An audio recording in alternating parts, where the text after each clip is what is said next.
I recently read about what the young generation of workers want in Harvard Business Review.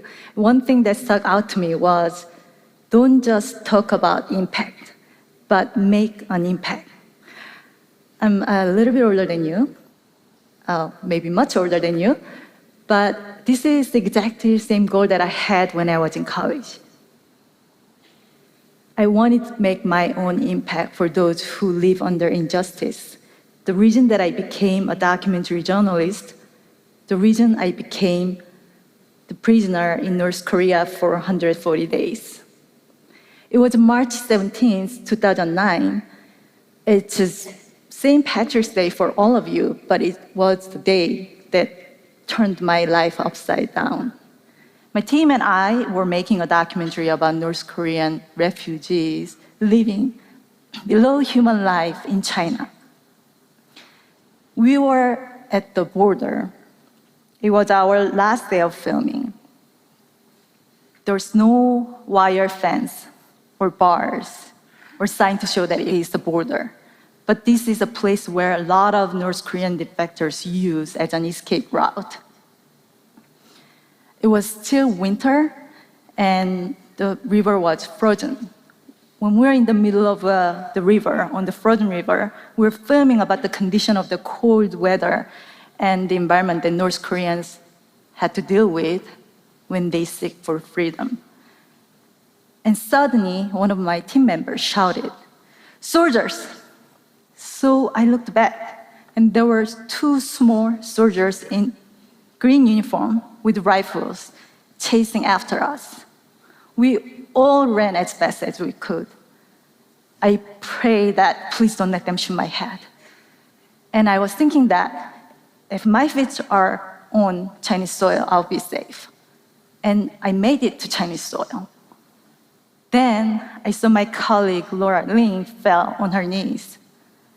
I didn't know what to do at that short moment, but I knew that I could not leave her alone there when she said, "Yuna, I can feel my legs." In a flash, we were surrounded by these two Korean soldiers. They were not much bigger than us, but they were determined to take us to their army base. I begged and yelled for any kind of help, hoping that someone would show up from China. Here I was, being stubborn, towards a trained soldier with a gun. I looked at his eyes. He was just a boy. At that moment, he raised his rifle to hit me. But I saw that he was hesitating. His eyes were shaken, and his rifle was still up in the air. So I shouted at him, okay, I'll walk with you.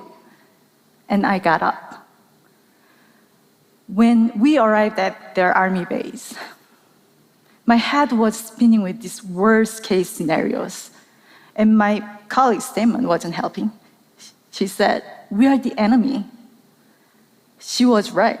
We were the enemy. And I was supposed to be frightened too. But I kept having these odd experiences. This time, an officer brought me his coat to keep me warm. Because I lost my coat on the frozen river while battling with this one of soldiers. I will tell you what I mean by this odd experience. I grew up in South Korea. To us, North Korea was always the enemy, even before I was born. South and North have been under armistice for 63 years since end of the Korean War. And grew up in South in the 80s and 90s, we were taught propaganda about North Korea. And we heard so many graphic stories, such as a little young boy being brutally killed by North Korean spies because he just said, "I don't like communists." Or I watched this cartoon series about young South Korean boy defeating this fat, big red pig, which represented the North Koreans' first leader at the time. And the effect of hearing these horrible stories over and over instilled one word in a young mind: enemy. And I think at some point I dehumanized them. And the people of North Korea became equated with the North Korean government. Now back to my detention. It was second day of being in a cell. I had not slept since I was out at the border. This young guard came to my cell and offered me this small boiled egg and said, "This will give you strength to keep going." Do you know what it is like receiving a small kindness in enemy's hands? Whenever they were kind to me, I thought the worst case was waiting for me after the kindness. And one officer noticed my nervousness, said, "Did you think we were all these red pigs?" Referring the cartoon that I just showed you. Every day was like a psychological battle.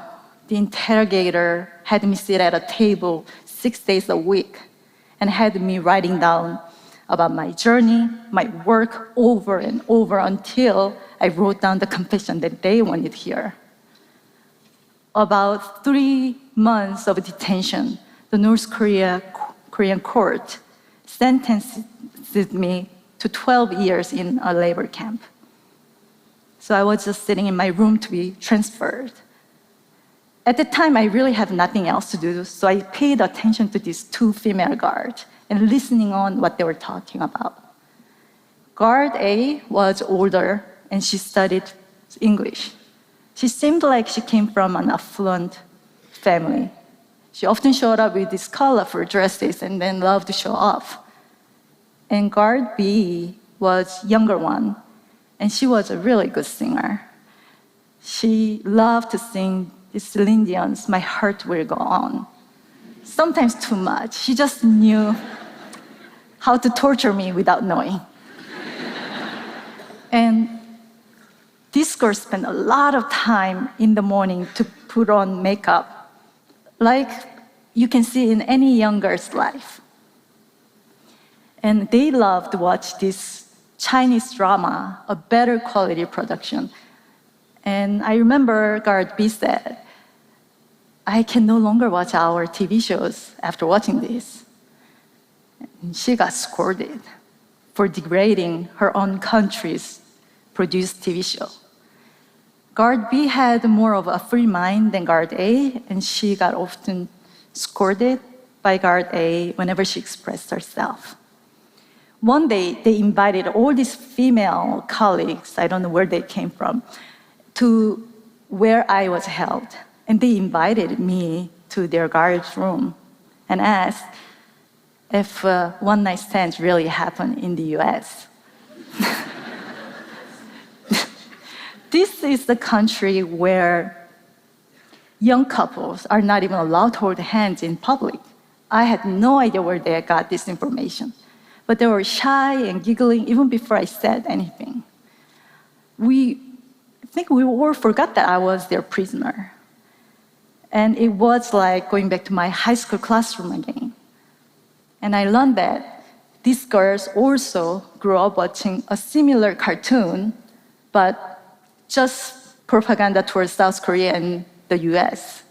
I started to understand where these people's anger was coming from. If these girls grew up learning that we are enemies, it was just natural that they would hate us just as I fear them. But at that moment, we were just all girls who shared the same interest beyond our ideologies that separate us. I shared these stories with my boss at Current TV at the time after I came home. His first reaction was, "Have you heard Stockholm Syndrome?" Yes. And I clearly remember the feeling of fear, being threatened, and tension rising up between me and the interrogator when we talked about politics. There definitely was a wall that we couldn't climb over. But we were able to see each other as human beings when we talked about family everyday life, the importance of a future of our children. It was about a month before I came home, I got really sick.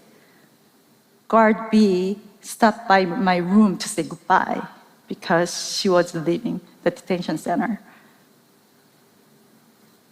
She made sure that no one watches us, no one hears us, and quietly said, I hope you get better and go back to your family soon. It is these people, the officer who brought me his coat, the guard who offered me a boiled egg, these female guards who asked me about dating life in the US. They are the ones that I remember of the North Korea, humans just like us. North Koreans and I were not ambassador of our countries, but I believe that we were representing the human race. Now I'm back home, back to my life. The memory of these people has blurred as time has passed. And I'm in this place where I read and hear about North Korea provoking the US. I realized how easy it is to see them as an enemy again. But I have to keep reminding myself that when I was over there, I was able to see humanity over hatred in my enemy's eyes. Thank you.